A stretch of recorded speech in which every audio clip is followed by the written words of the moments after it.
Mrs. Mers and I came up here just to make sure our garden was taken care of. She's over there and I'm over here, but we're still going to work together and we're going to tuck it in nice and safe to make sure it doesn't get any weeds so that when we come back, it's healthy and ready to plant.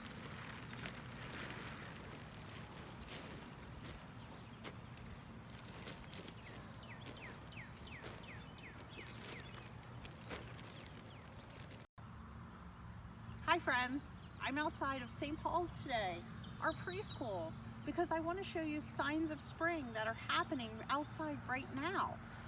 This is the first tree I want to show you. It has pink flowers and they're very big. It's a magnolia tree. Our next sign of spring are these yellow flowers right here. They're called daffodils. They have a trumpeted head. And back here, there's just one right now, but as signs of spring, as more things pop up, you can see this purple flower right here is a hyacinth. Give it a smell and it smells real sweet. As we walk around the blooming gardens here at St. Paul's Preschool, we want to point out what all of the classes have been doing to make it so beautiful. In the fall, Mrs. Wiltshire's Science Central class planted spring bulbs in the fall, and now all their hard work is paying off. Remember we talked earlier about those yellow flowers with the trumpet heads?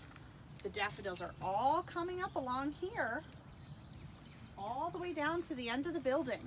That was all Mrs. Wiltshire's Science Central class. Great job on the hard work. I just want to point out that daffodils aren't always yellow. This is a beautiful creamy white daffodil blooming in the patch that Mrs. Cunningham's green thumbs planted. In the fall, Mrs. Cunningham's class also planted spring daffodil bulbs. And all along this path, you can see that they're coming up.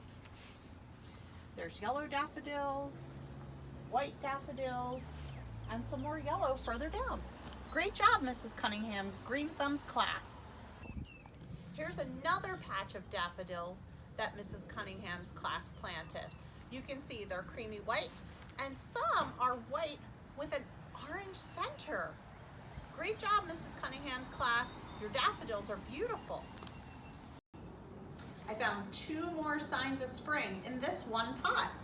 We have pansies. Look how beautiful. Purple and yellow pansies. They're a spring flower because they like blooming in cold weather. Another spring flower that's popping up now is tulips. They are a sign of spring, and a lot of times we see tulips around Easter. Easter is coming in 2 weeks. These tulips are pink. They look great in this pot. Here I am in Mrs. G's daffodil garden. Mrs. G's green thumb gardeners planted daffodils in the fall, and those gorgeous daffodils are blooming now. Another batch of daffodils will bloom in a week or two. And the crocus, which are the smaller bulbs, have already bloomed, and many of you friends saw them earlier in the season, but there's one tiny purple one remaining. These are crocus. Here I am in another garden. We're so lucky here at St. Paul's that so many classes work so hard in the fall planting bulbs, and now we have these beautiful daffodils to enjoy. I'm here in Miss Kay's green thumb garden. Miss Kay's green thumbs planted daffodils in the fall. Plenty of yellow blooms happening here. Great job, Miss Kay's green thumbs. Miss Kay's green thumb class also planted pansies in the fall. They bloomed all fall, and now they're blooming in spring still. Like I said before, they are a cool weather plant, and they bloom in the spring. Further down, you can see the lighter green leaves are gladiolas and iris that will bloom in the summertime. Here I am on our statue garden. Many friends like to run around this circle and play and chase each other. This daffodil garden is brought to us by Mrs. G's green thumb gardening class. They planted these bulbs in the fall, and now they're gorgeous in the spring. Thank you, Mrs. G's green thumbs. I wanted to point out that daffodils aren't always so tall.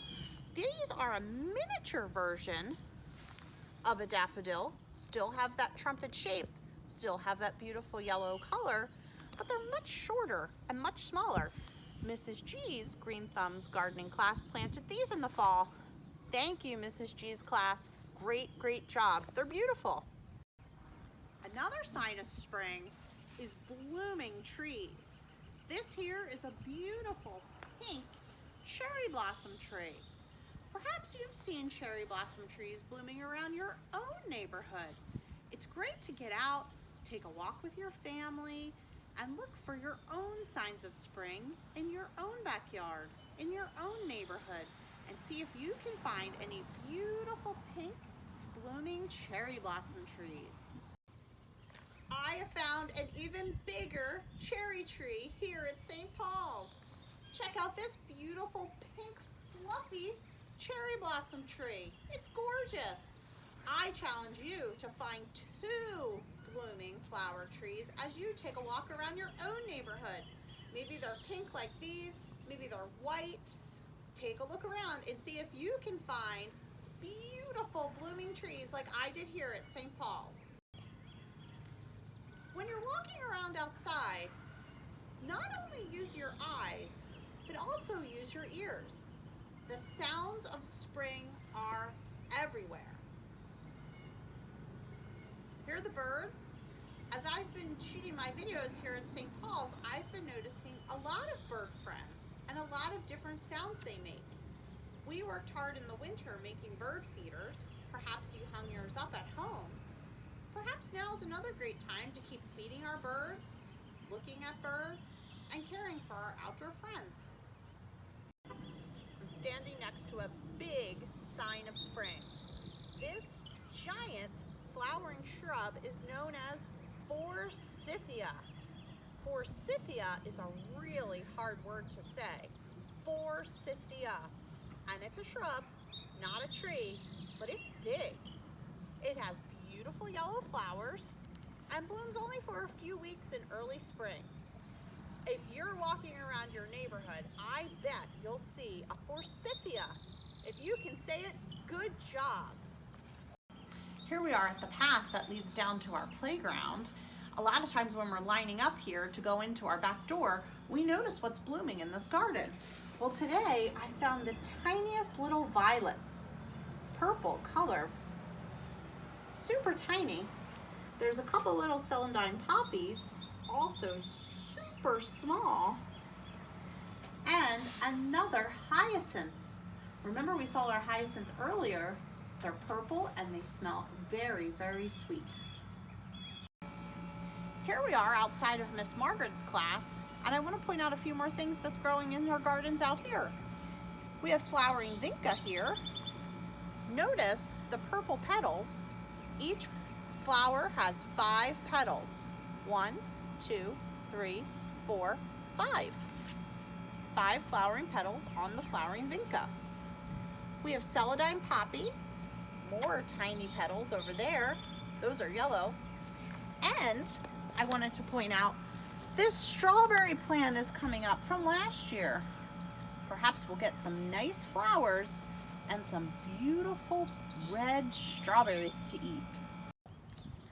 St. Paul's Green Thumb Gardeners, I want to just leave you with this one note. Even though we're not gardening here at St. Paul's together, and we're not here in our community garden together, we can still be good gardeners at home. We can grow seeds together. We can watch our flowers bloom together. We can grow fruits and vegetables together, even though right now we're not together here at school. So I want to say, stay home, stay safe. Mrs. Mers misses gardening with all of you, and I hope to see you one day soon. Take care, friends.